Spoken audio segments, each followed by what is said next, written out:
السلام علیکم ورحمۃ اللہ تعالی وبرکاتہ نحمدہ ونصلی ونسلم علی سیدنا و مولانا محمد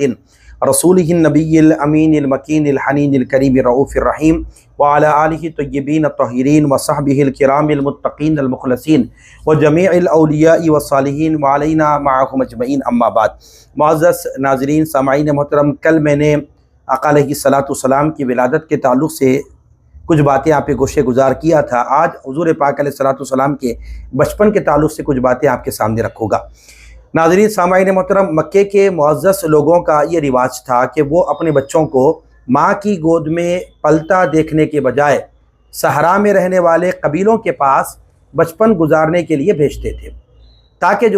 دیہات کی آب و ہوا بچے کی صحت کے لیے بہت زیادہ فائدہ مند ہوتی ہے، اور دوسرا خالص غذا کھا کر بچوں کے اعضاء اور ان کے جسم مضبوط ہو، اور ان کی خالص عربی سیکھ کر وہ بھی اسی فصاحت و بلاغت سے کلام کریں۔ تو اسی وجہ سے حضور اکرم صلی اللہ تعالیٰ علیہ وآلہ وسلم کو آپ کے دادا جان حضرت عبد المطلب رضی اللہ تعالیٰ عنہ نے حضرت حلیمہ سعدیہ رضی اللہ تعالیٰ عنہ کے حوالے کیا۔ حضرت حلیمہ سعدیہ رضی اللہ تعالیٰ عنہ کا تعلق یہ قبیلہ بنو سعد سے تھا، اور قبیلہ بنو سعد تھا وہ قبیلہ بنو حوازن کی ایک شاخ تھی۔ حضرت حلیمہ سعدیہ رضی اللہ تعالیٰ عنہ کا ستارہ عروج پر تھا کہ آپ کو 2 سال تک دودھ پلانے کی سعادت، آقا علیہ السلام کو دودھ پلانے کی سعادت آپ کے حصے میں آئی۔ بعض روایت میں آیا کہ حضرت حلیمہ سعدیہ رضی اللہ تعالیٰ عنہ کے علاوہ 6 خوش نصیب خواتین نے آقا علیہ السلام کو دودھ پلانے کا شرف حاصل کیا۔ تمام عورتوں کو دولت ایمان نصیب ہوئی، مگر حضرت حلیمہ سعدیہ رضی اللہ تعالیٰ عنہ کے مکمل گھرانے کو ایمان کی دولت نصیب ہوئی۔ آپ کے خاوند تھے حضرت حارث رضی اللہ تعالیٰ عنہ، آپ کے فرزند تھے حضرت عبداللہ بن حارث رضی اللہ تعالیٰ عنہ، اور آپ کی حضرت حلیمہ سعدیہ کی 2 صاحبزادیاں حضرت انیسہ بنت حارث، حضرت جدامہ بنت حارث، جن کو حضرت شیمہ بھی کہا جاتا ہے، جنہیں آقا علیہ السلام کو آپ نے اپنی گود میں لے کر حضرت جدامہ بنت حارث جو وہ شیمائی تھے، جو ان کو آقا علیہ السلام کو اپنی گود میں لے کر آپ لوریاں سنایا کرتی تھی۔ اب آئیے کہ میں کچھ باتیں وجود مصطفیٰ کی جو برکتیں ہیں۔ حضرت حلیمہ سعدیہ رضی اللہ تعالیٰ عنہ جب آقا علیہ السلام کو لے کر اپنے قبیلے بنو سعد جب تشریف لے کے گئیں، تو وہاں پر کچھ برکتیں آقا علیہ السلام کو جو آپ کو حاصل رہی، تو وہ آقا علیہ السلام کی جو وجود مصطفیٰ کی جو برکتیں تھیں وہ آپ کے سامنے رکھتا چلوں گا۔ پہلی بات حضرت حلیمہ سعدیہ فرماتی ہیں کہ میرا قبیلہ قحط میں مبتلا تھا، حضور پاک علیہ السلام کے قدم مبارک کی برکت سے وہ قحط تھا وہ قحط دور ہو گیا۔ دوسرا زمین پر سرسبز درخت،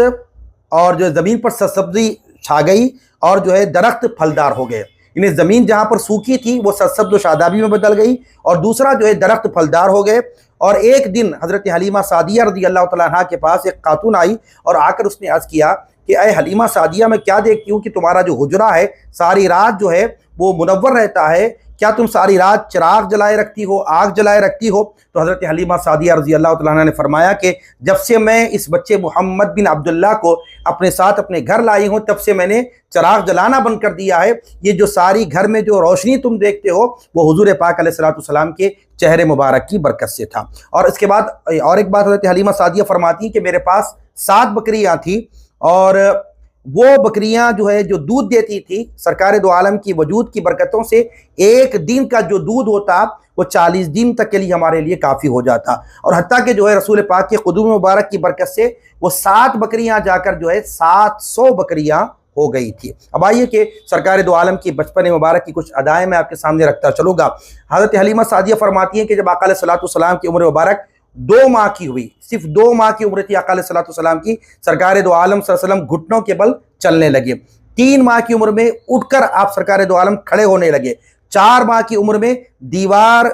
پر ہاتھ رکھ کر ہر طرف چلنے لگے۔ 5 ماہ کی عمر میں سرکار دو عالم صلی اللہ علیہ وسلم چلنے پھرنے کی پوری قوت آقا علیہ السلام کو حاصل ہو گئی۔ 8 ماہ کی عمر میں کلام فرماتے جس سے بات سمجھ آ جاتی۔ 9 ماہ کی عمر میں واضح باتیں فرماتے اور سب کے سب لوگ سنتے اور سمجھتے۔ اور آقا علیہ السلام نے جب پہلا کلام فرمایا تو یہ کلام یہ تھا، اللہ اکبر کبیرہ والحمدللہ کثیرہ۔ اور اسی طرح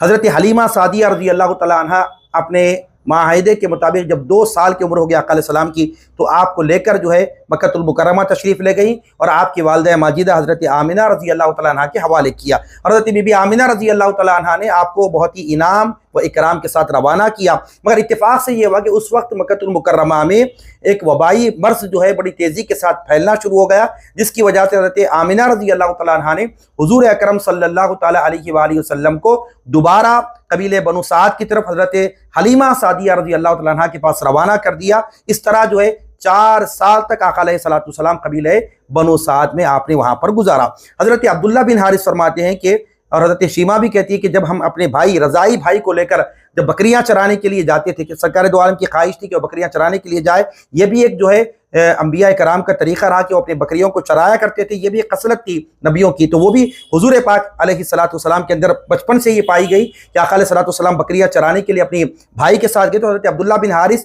جب پلٹ کے واپس آتے ہیں تو اپنی والدہ ماجدہ سے کہتے ہیں کہ میں کیا دیکھتا ہوں کہ میرے رضائی بھائی حضرت محمد بن عبداللہ رضی اللہ تعالیٰ عنہ جب چلتے تھے تو آپ کے سر پر جو ہے ایک بادل سایہ فگن ہوتا۔ دوسری بات ہم یہ دیکھتے کہ سرکار دو عالم صلی اللہ علیہ وسلم جب کسی ریت پر قدم رکھتے تو سرکار کے قدم کا نشان پایا نہیں جاتا، اور اسی طرح کسی پتھر پہ قدم رکھتے تھے تو پتھر اتنا نرم ہو جاتا، اس پتھر پر حضور پاک علیہ السلام کے قدم مبارک کا نقش جو ہے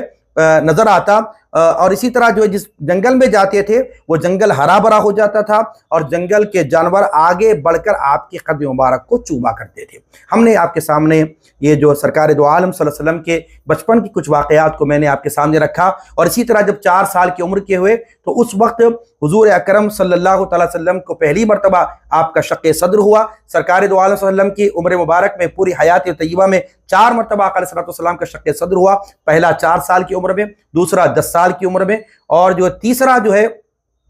40 سال کی عمر میں، اور چوتھا واقع معراج کے وقت میں۔ یہ چند باتیں سرکار دو عالم کے بچپن کے تعلق سے میں نے آپ کے سامنے رکھا۔ انشاءاللہ آگے لڑکپن کے تعلق سے جو واقعات ہیں وہ بھی آپ کے سامنے رکھوں گا سرکار دو عالم کے، پھر سرکار دو عالم کی جوانی کا بھی تذکرہ کیا جائے گا۔ اللہ رب العالمین کی بارگاہ میں 10 بار دعاؤں، پروردگار عالم ہم سب کو رسول پاک صلی اللہ تعالی وسلم کی سیرت کو سننے، سمجھنے اور آقا علیہ السلام کے بتائے ہوئے طریق پر چلنے کی توفیق عطا